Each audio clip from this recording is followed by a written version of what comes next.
And welcome back, everyone. This is the X Zone. I'm Rob McConnell, coming to you from our broadcast center and studios in Hamilton, Ontario, Canada. If you'd like to send an email, xzone@xzoneradiotv.com on all social media sites, X Zone Radio TV. And to find out about the X Zone Broadcast Network and the programming we have available for you 24/7, 365, visit www.xzbn.net.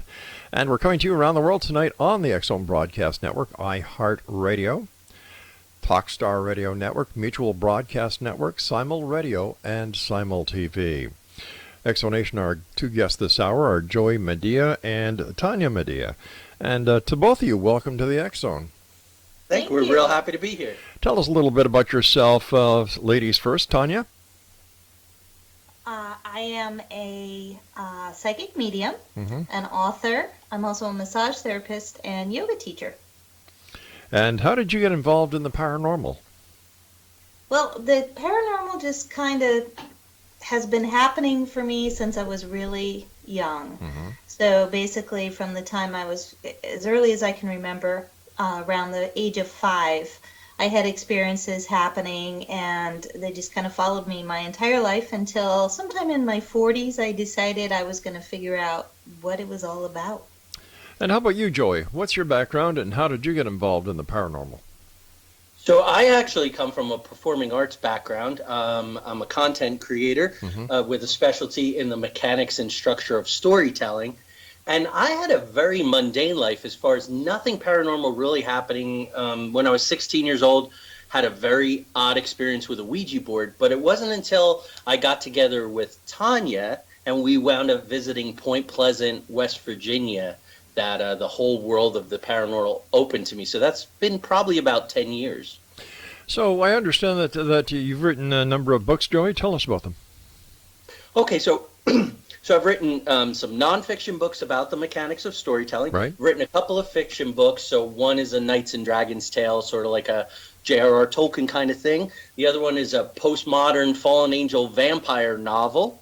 And then with Tanya here, we wrote a book just this past year called Watch Out for the Hallway, our 2-year investigation of the most haunted library in North Carolina. And what is the most haunted library in all of North Carolina, Tanya? The Webb Memorial Library, which is located in Morehead City on the Crystal Coast of North Carolina. Now, why did you decide that this was going to be the focus of a 2-year investigation, Joey?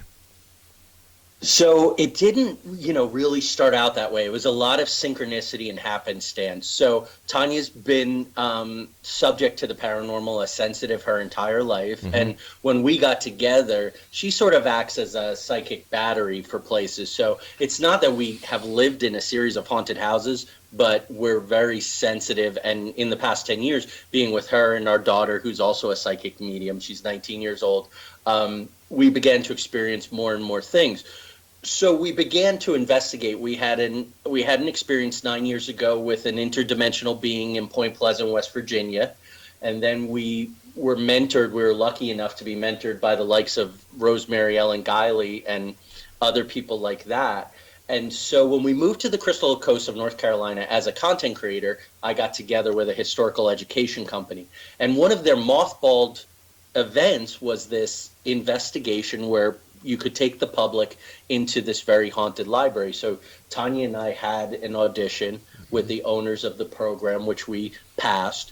And it was about a year into it that we really realized that there was a book here, because we were amassing so much data across such a wide spectrum. And it just turned out that exactly lasted 2 years, the investigation.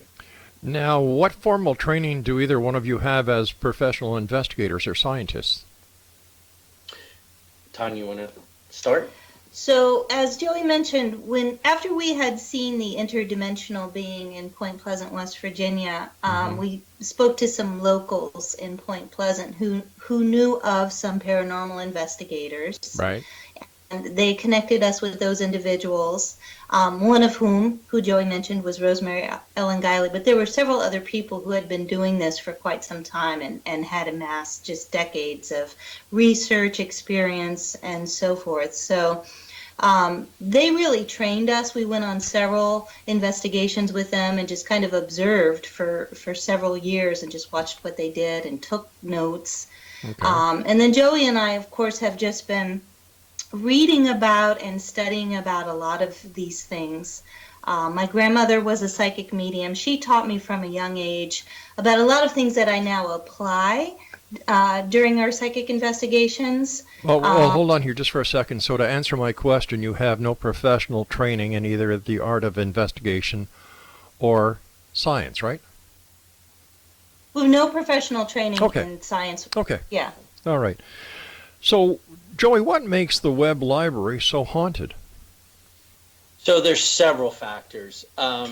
It's in close proximity to salt water, the ocean, the Crystal Coast. The Crystal Coast is the tourist name of that area. The other name is the graveyard of the Atlantic. So there are over 5,000 shipwrecks, including 350 from German U-boats in World War II. So there was a lot of evidence corresponding to that time. So a lot of maritime-related hauntings from the oil tankers that were sunk by the U-boats. There were a lot of burn victims that we encountered. There was a hospital right across the street that then became a nursing home. There were 2 doctors' offices on the first floor of that building before it became a library. So again, a lot of sickness, death, a lot of grieving. There was a nefarious guy upstairs who ran the what was a textile training facility up there, and I think his imprint is there. And the design of the building creates what we believe very strongly to be a portal. Plus, there's a radio tower across the street. So it's a sort of a perfect storm of different paranormal elements all coming together. So what would the life of a nefarious textile merchant have to do with the paranormal? Like, was he killed there? Was he murdered there? Or was it just he was a rotten guy and he was in that building? Great question. Of course, there's no way for us to know because we weren't there. However, many of the experiences that not only myself but other psychic mediums who came in there had, and the information that we picked up was that, he just basically wasn't a nice guy. He took liberties with the ladies. And that seemed to continue for him even in the afterlife. Many of the women who encountered him on the second floor would, feel hands on their legs and thighs, feel their buttocks pinched, things like that. He just wasn't a nice guy, wasn't happy in life, wasn't really happy in the afterlife. I don't believe that he died in the building. I don't believe that he was murdered in the building. But for whatever reason, that's where he chose to spend time in the afterlife. Has he been identified? We have not been able to finding historical records that identify specifically the people who worked in that. We were able to definitely document the existence of the training facility. But finding names of the individuals there, no, we weren't able to do that. We were with some of the other individuals in the building, but not him. So I guess my question is, how do you know for a fact that the feelings that some investigators are reporting are actually from him? Well, like I said, just the psychic mediums, including myself, we saw him and we encountered him and interacted with him. All right, so there's just based on our experience. Okay. We've got to take a commercial break coming up, so please stand by. Exonation, our guests this hour are Joy Madia and Tanya Madia. Their website is www.newmystics.com. Don't forget Exonation, the Exone TV channel, is available on Simul TV, 7/24/365. We've got some great shows on there. We have some great documentaries, everything for anyone who's interested in parapsychology. If you'd like to find out more about the Exone TV channel, visit www.simultv.com. Now, I'll be back on the other side of this commercial break as we continue with our 2 guests this hour, talking about the paranormal, the strange, the weird, and the bizarre, and the Webb Library. This is the Exone. I am Rob McConnell. Don't go away.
Welcome back, everyone. This is the X Zone. I am Rob McConnell. We're coming to you from our broadcast center and studios in Hamilton, Ontario, Canada. Our guests this hour are Joy Madia and Tonya Madia. Their website is www.newmystics.com. Joy, why did it take 2 years to conduct the investigation in the Webb Library? Well, we didn't set out to say 2 years, but it was it just kind of wound up that way. We went in 80 separate times. We brought about 500 people in there. We spent about 150 plus hours, and towards the end of 2 years, we really kind of felt like we had, with any kind of temporal investigation, you sort of feel like some of the data is becoming redundant, that you've sort of uncovered everything that you're going to uncover. Right. And because it came at that time that it was about the 2 year mark, we were relocating. It seemed like a good time to bring it to an end. Earlier, you were mentioning that you believe the library also has a portal. Where does this portal go, and what kind of evidence do you have that there is, in fact, a portal? So the evidence is multi-level. I'll tell you a little bit about it, and then Sure. I'll have Tanya put in. So if you and your listeners are familiar with the Asian concept of feng shui, right? Yeah. How you, locate things in space. Well, if you take two mirrors or two windows and face each other, it could thin the veil between our dimension and another dimension. So at that, now keep in mind, Tanya is a psychic medium, and she can see spirits and ghosts. They would come in. Tanya, you say it's like the spirits coming down the stairs in Poltergeist, yes? Right. So the hallway on the second floor ran from the south end to the north end of the building, and as Joey mentioned, two windows facing each other. When I would look down the hallway, it would basically just be rows and rows of spirit people walking down that section of the library. And yeah, it very much reminded me of the scene in the movie Poltergeist, where they're just kind of descending the staircase like one after another. That's very much what it was like. We did have one tool that we would use during our investigations would be our smartphones, and we'd frequently hold up the camera, and if I was seeing something psychically, but not necessarily with my naked eye, we would hold up the camera, and then the facial recognition square would often come up where I was seeing an individual. Well, in the case of that hallway, there were several instances where I was seeing the people walk down the hallway, and we would hold up the cell phones, and like many squares would come up for the facial recognition software, and they would move. All right, so answer me this. How can facial recognition take place when there's no face? Exactly. No, I'm asking you how that happens. So the facial recognition is designed to frame and try and focus in on an individual's face. Right. So I'm not sure, what it was picking up, but it would always come up where I was seeing the face I see. of the individual standing there. So as a filmmaker, Rob, I can tell you that the camera eye, being mechanical, sees things in different ways, sees colors in different ways, interprets shapes in different ways. So I think there's something going on there. We also, too, use a PSB-11, which is a spirit box. Okay. And on the spirit box, that was the one place in the library where you would get the greatest diversity of male, female, old and young, foreign languages, accents. And on several occasions, different voices came through that spirit box saying, "This is a portal." So that was another piece of evidence. And then people would see that hallway, almost, again, to use a cinematography terminology, a Dutch angle. So where you would turn, like probably the most famous example is on Star Trek, where the ship would get hit by a photon torpedo, and they would shake the camera back and forth to make it look like the ship was shaking. Yeah. So people would feel vertigo. They would feel like they were sliding down the floor. And on a few occasions, they actually saw the dimensions of the hallway change. So they were suffering from some sort of hallucinogenic reaction. That's hard to say. I know for me, I'm almost like a human EMF meter. Oh. So my solar plexus, my chakra system would definitely kick in that area, and it was a physiological reaction, not so much hallucinogenic. How old is that building? The building was built in 1929. Wow, it's pretty old. Pretty old. Yeah, and there was the man who built the building, his family had a house on the property going back many, many more years than that. Do you know if the building was ever examined for black mold? That is a really good question. I don't know. I would say it's still a working library. So I would assume that as a working library, there would be some maintenance that would take place. Well, maintenance really wouldn't discover black mold. Black mold is usually behind the scenes, in between for example, in some homes, black mold has been found between the gyprock or the drywall, right? And the braces and so on. Anyway, because of what you described, also are symptoms of spore poisoning from black mold. So right now the people would. Now I'm not an expert in that, but the people that would come into the library with us would only spend about an hour and a half in there, right. And we're in that part of the library within the first 45 minutes. Let me ask you this: I would imagine the library was open during the day. Oh yes. Yep. 6 days a week. It was a working library. Yep. Did anybody suffer any of these effects during the daytime? Yes, there were reports of sightings of ghosts, books falling off the shelf, people being touched. I meant flying off the wall. I meant the physiological effects that you just mentioned. Oh, a feeling of people would get a feeling of unease. That was hackles and things like that, especially on the second floor. So why do you think this place is still haunted? Why do spirits or those who purport to haunt these places stick around? Why don't they just go?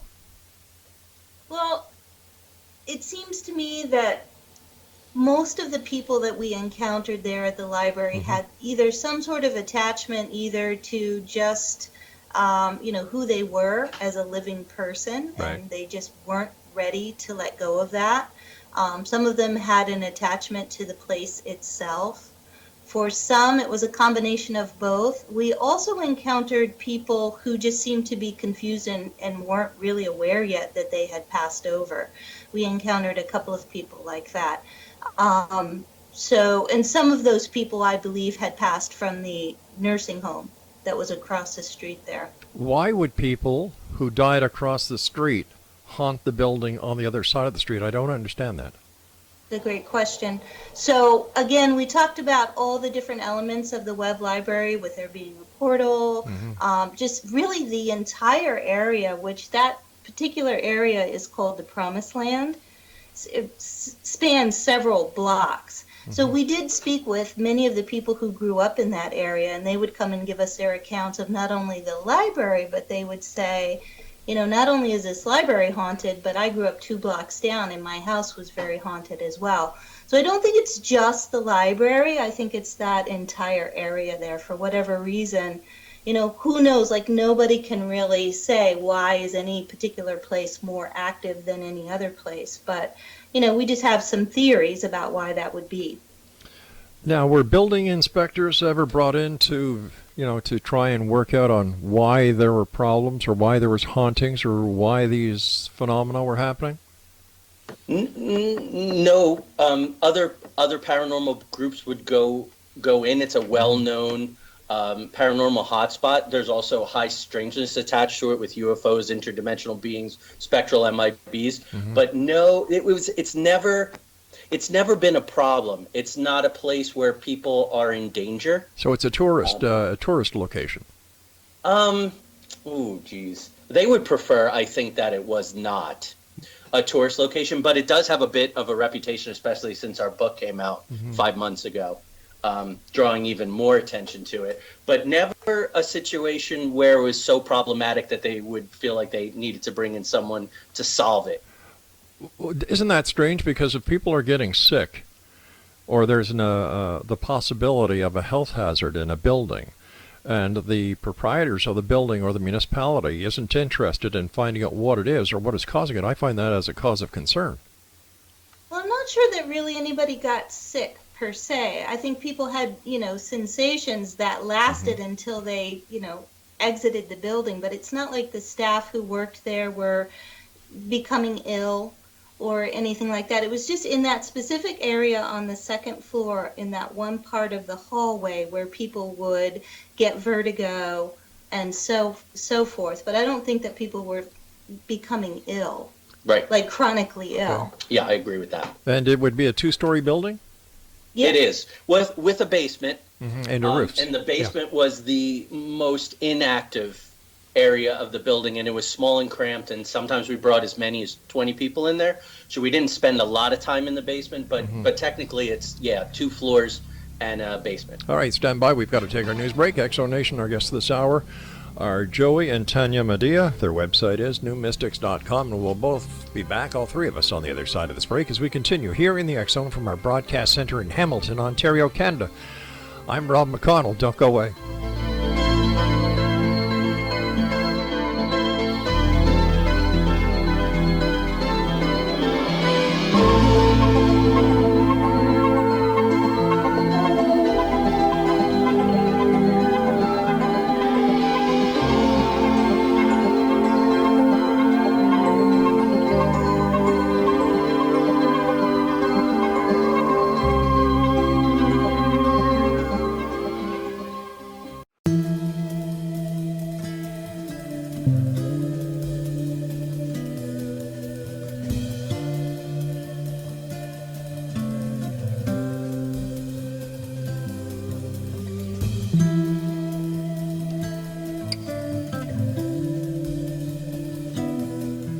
And welcome back, everyone. This is the X Zone. I am Rob McConnell, and you're listening to us on the iHeartRadio Network, Talkstar Radio Network, Mutual Broadcast Network, Simul Radio, Simul TV, and of course on the X Zone Broadcast Network.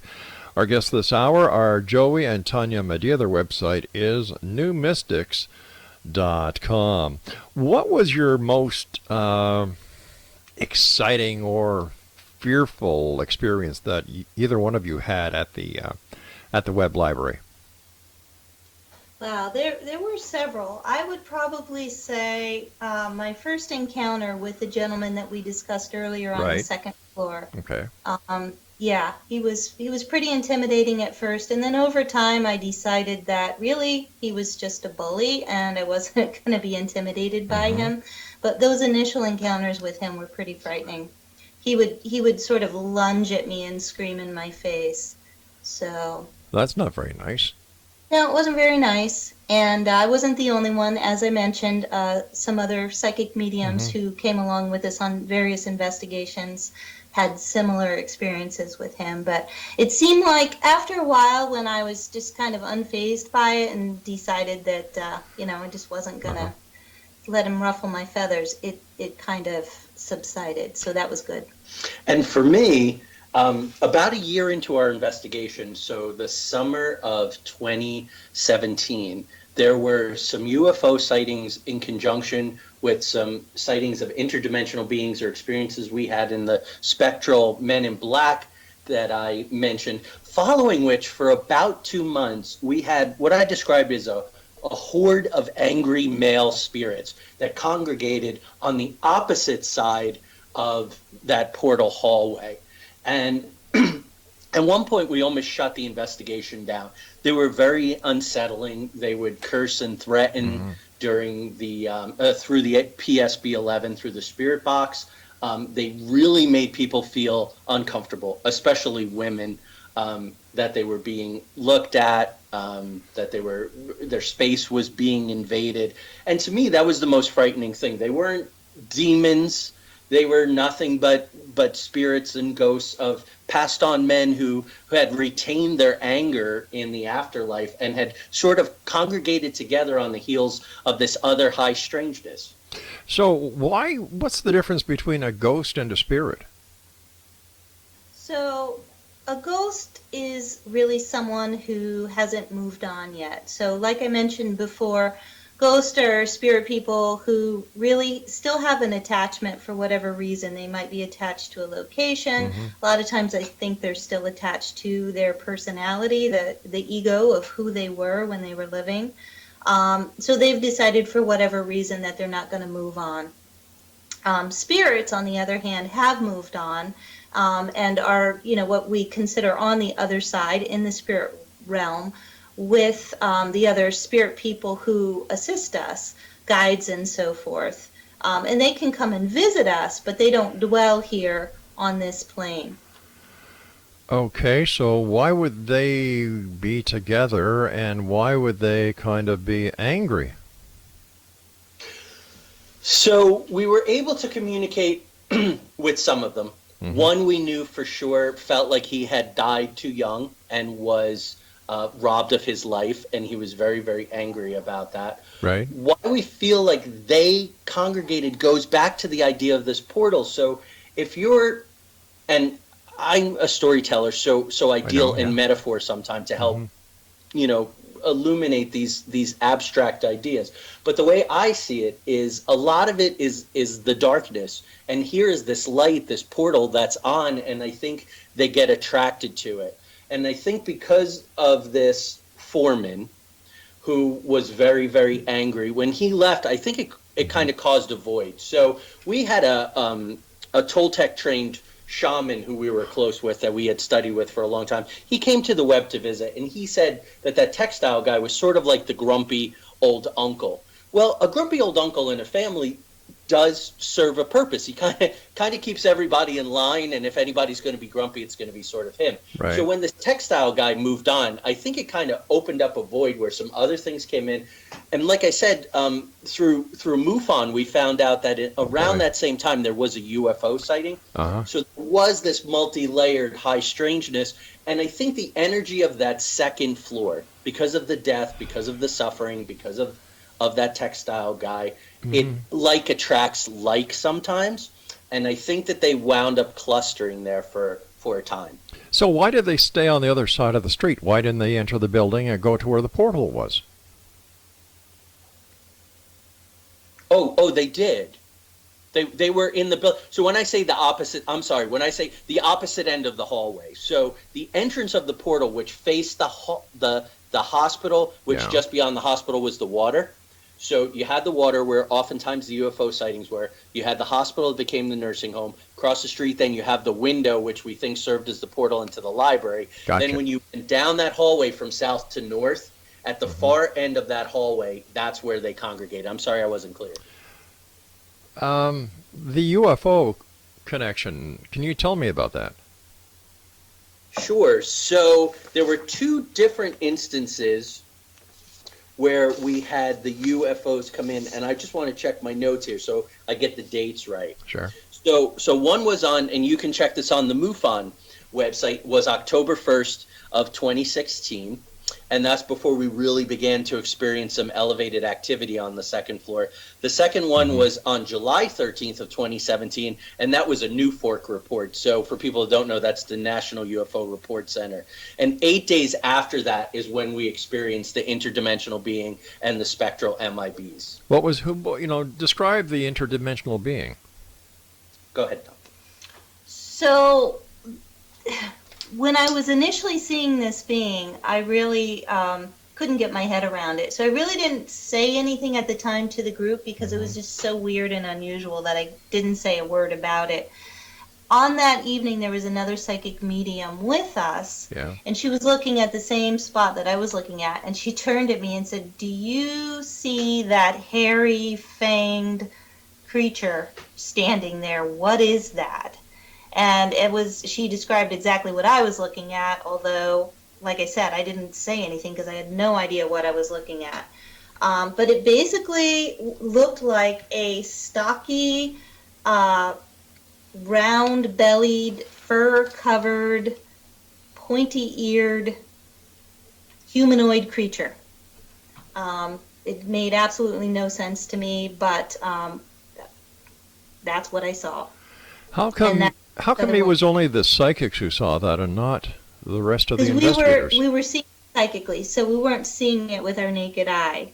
So as a medium, when I see spirits, I see them in my mind's eye more than I see them, just like standing there with my naked eye. Now, myself and some other people did hear it. We heard the breathing and we did hear the low growl. So I do have what's called clairaudience. Boy. So I can hear some of these things, although I can't see them. And oddly enough, 2 or 3 days after that visit, they had a flea infestation at the library, which could have been coincidence, and it opens up more questions than answers, because how does an interdimensional, non-corporeal being attract fleas? But I can only tell you that that was the sequence of events. All right. Have either one of you actually seen a UFO? And I don't mean via psychic abilities. I mean, like using your eyes. Yes. And was that sighting in any connection with the sightings that were reported by MUFON or Peter Davenport at the NUFORC? No. No, not there. The sighting that we had was in Morgantown, West Virginia, on I-79 in 2010, 2011. We were driving north on I-79, and there was a craft that hovered above our car as we were doing about 70 miles an hour. And on the underbelly of what looked like a fuselage of this craft were all different colored lights, like red, blue, green, yellow. It stayed with us at about 70 miles an hour. It was maybe 20 feet above our car. It stayed there for about 45 seconds and then shot off. Did you take any photos? We were driving, so no. And at that time, we didn't have like smartphones. I see. Yeah, so no, we didn't. I mean, we were just baffled. Did you make a report of the sighting? Yes, I did. I reported it to MUFON. Not to the police? No, not to the police, because, I mean, what are the police going to do? The same thing, MUFON will do nothing. Well, no, but I mean, I'm certain the police couldn't really do anything about it either, so. No. I guess. So you've both had a lot of different experiences over your lives. You've had the experiences with the portal, basically the Men in Black, the hauntings, the what else have we had here? The interdimensional being. Why do you think, and I'm going to ask you this question, and when we come back, I'd like an answer from both of you. Why do you think you, and not the rest of the population who has never seen or ever heard anything? And we'll be back on the other side of this break as we continue here in the X Zone from our broadcast center and studios in Hamilton, Ontario, Canada. My guests this hour, X Zone Nation, are Tonya Madia and her husband Joey, and their website is newmystics.com. Whether you're a skeptic or a believer, send me an email, xzone@xzoneradiotv.com. I'm Rob McConnell. Don't go away.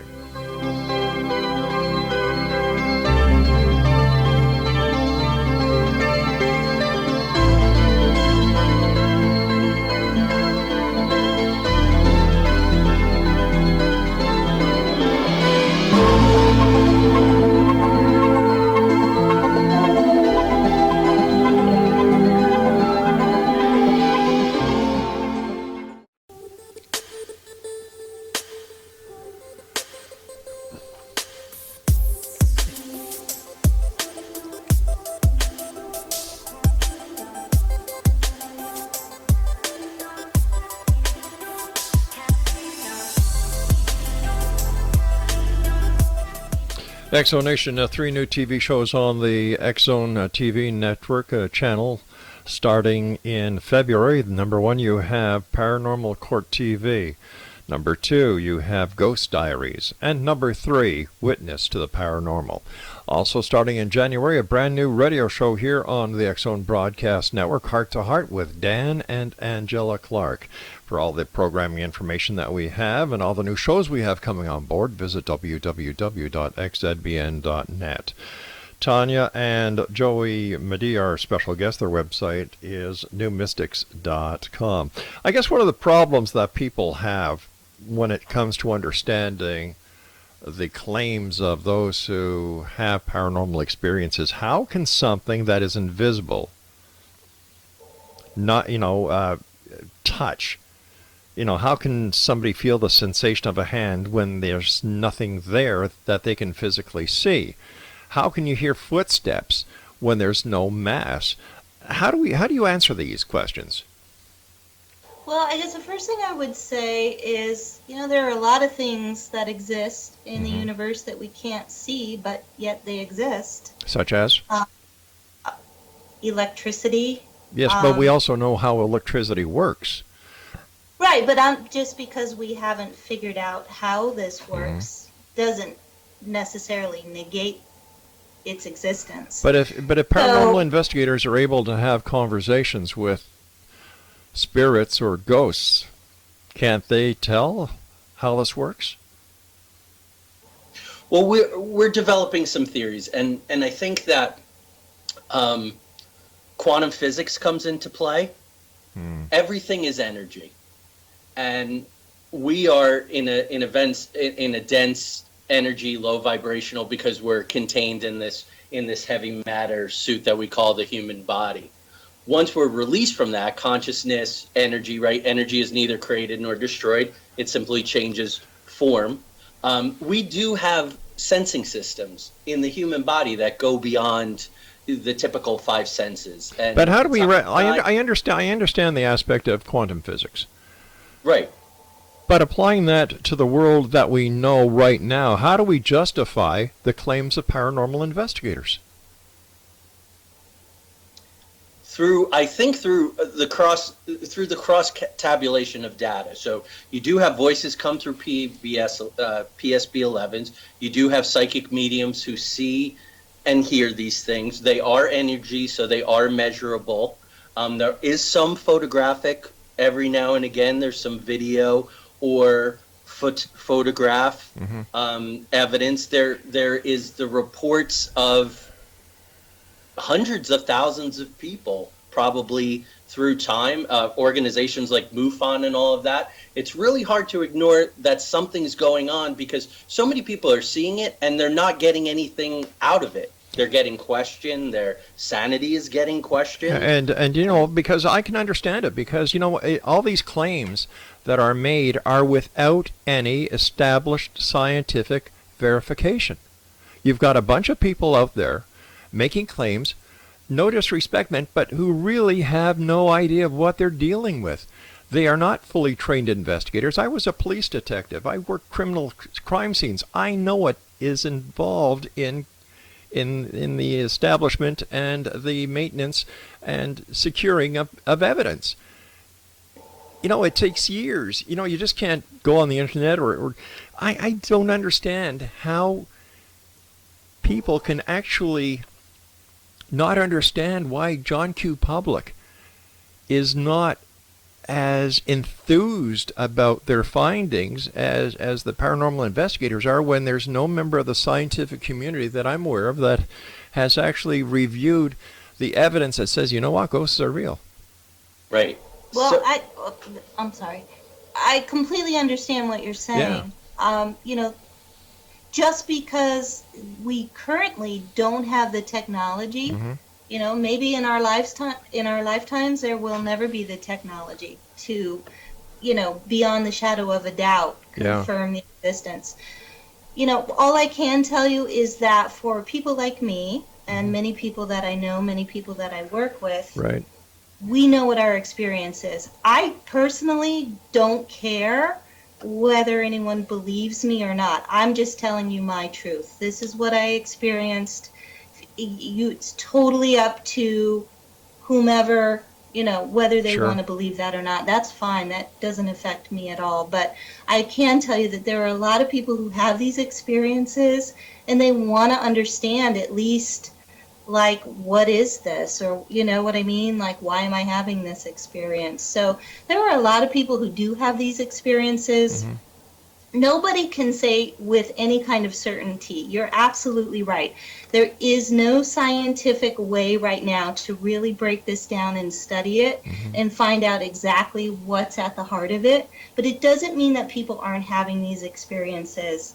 And it also doesn't mean that these people are imagining them or that they're hallucinating or that they're crazy.